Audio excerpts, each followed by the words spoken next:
tomoni famille na épée zanga kité na kati ya Messi awa tomoni bandeko na ye tokozwa pe staff tomoni ya bandeko balati ba polo. Bonjour papa. Bonjour madame. Oza moko ya ba camarade ya Rossi moko ya ba jeune à sensibilisaka. Tozali collectif 2016 mouvement ya Monsieur Rossi Mukendi ou azali premier conseiller. Biso toza ba mina ya lit. OK. Awa ebemba Rossi ezo umela. Tisiko baza ko exiger ba makambo belé bino na kati ya mouvement boko bozo juger en fait bozo zwa ngo ndenge ni bozo ko interpréter yango ndenge ni. Bon, basali il faudrait basala parce que mutesi déjà kufi. Lokola muta kufi bo remettre biso corps to le lande ko na biso le botika biso na ba pasi mususu e umela na kati nzoto za vraiment bien te donc. Babomi mutu bo pesi biso corps to kondi mutu c'est tout. Awa bazo bo pesa corps jusque là. Balingi nini? Pona yo ozo tala maramunyo so ezo sala marana ozo mituna nini. Bon ngana ko mona part na nga ezaki nazo mona bazo banga nde fulo ekozala mukolo wana ba banga nde Rossi lokola alongoli Rossi alongoli batu ko banga alongoli batu père bazala suna père te donc elo ba banga nde ngwana à part ça na mulo mso banga te. Siko invitation à cause de ko na biso pe awa papa na ngai awa Rossi alongoli ba jeune ko banga jeune akomine manfu obi na osala nyonso na ko sala prouver que peuple ndé a gagné comme ça slogan message Rossi article biso le peuple gagne toujours. Siko ozoyebisa peuple wana nini ya na makambo. Bon, que peuple azo salate mafu peuple azo sa un objectif o eza droit na ye. Yango peuple azo défendre. Alors ndenge monsieur aussi à l'axi actuana yango biso nyonso toza derrière idée na ye poto combattre oyo eza comme antivaleur na mboka oyo.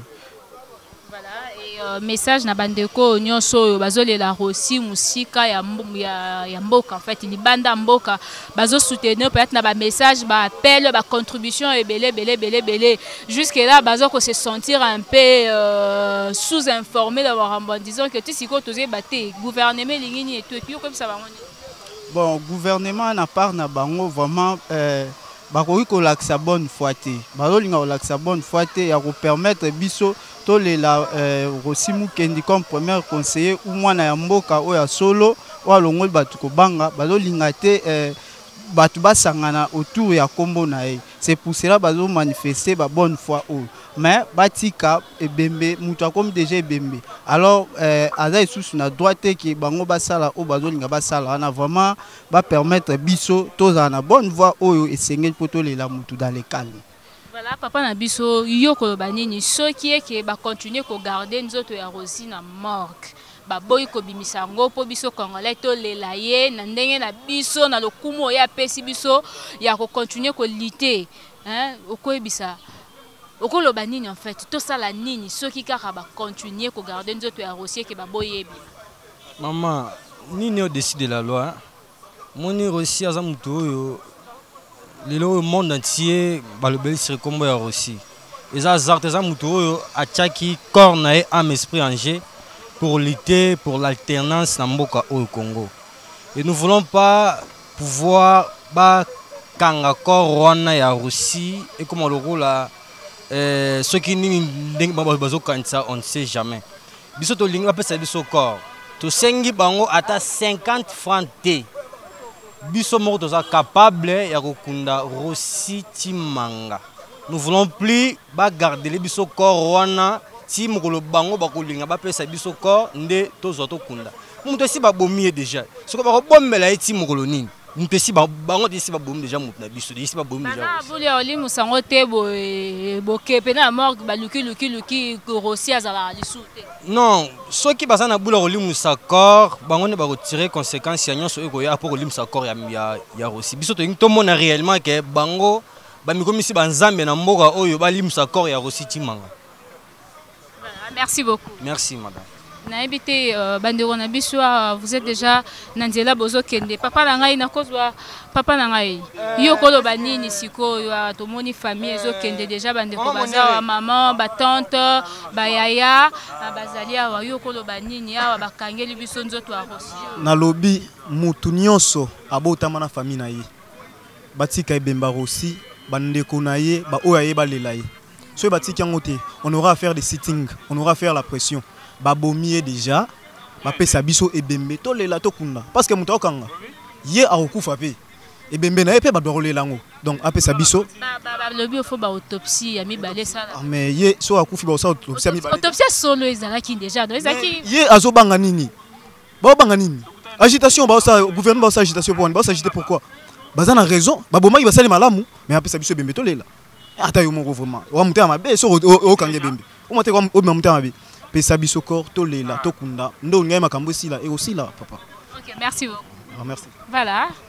Nous avons eu à prendre plus des interviews, mais au moins, car on est toujours là, et puis peuple a relité, car on peut continuer à lutter.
et offrir